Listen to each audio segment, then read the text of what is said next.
সন্মুখত যিবিলাক বোমা বিস্ফোৰণৰ পিছত গুৱাহাটীৰ ৰেলৱে ষ্টেচন চাওক ড্ৰোন মই কৈছোঁ ড্ৰোন যি ধৰণৰ দৃশ্য আমি কাহানিও এইবিলাক ষ্টেচনত বিচাৰি লাভ নাই। সিহঁতক এডোখৰ জেগাতে পাব লুকাই থকা, আৰু সেই জেগাডোখৰে হৈছে মাদ্ৰাছা। তাতে ড্ৰোনখন উৰাই দিলে সকলোবিলাক দেখি পাব ক'ত কোন কেনেকৈ সোমাই আছে আৰু ক'ত কেনেকৈ হাথিয়াৰবিলাক লুকুৱাই থৈছে। বুজিলে? এই কুত্তাৰ বাচ্চা, কুকুৰৰ পোৱালি, তো অসমীয়া নামৰ কলংক হয়, বুজি পাইছ? তো অসমীয়া নহয়। অসমীয়াৰ অৰিজিনেল আমাৰ অসমৰ যিটো অসমীয়া আছে সেইবিলাক তহঁতৰ নিচিনা কুত্তা নহয় প্ৰথমে। আৰু মোৰ বিশ্বাস তোৰ পিছফালে যদি তোৰ ডকুমেণ্টছ বিচাৰোঁ তেনেহ'লে তই প্ৰথমতে বাংলাদেশী ওলাবি, বুজি পাইছনে কুকুৰৰ পোৱালি? হা, তোক কৈছোঁ কেলা মাদাৰ চোদ।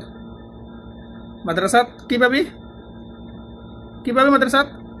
কেলা মাদাৰ চোদ, বল তই আৰু মই যাম মাদ্ৰাছাত। যদি নাপাওঁ কুকুৰৰ পোৱালি তো তাতেই মাৰি পেলাম।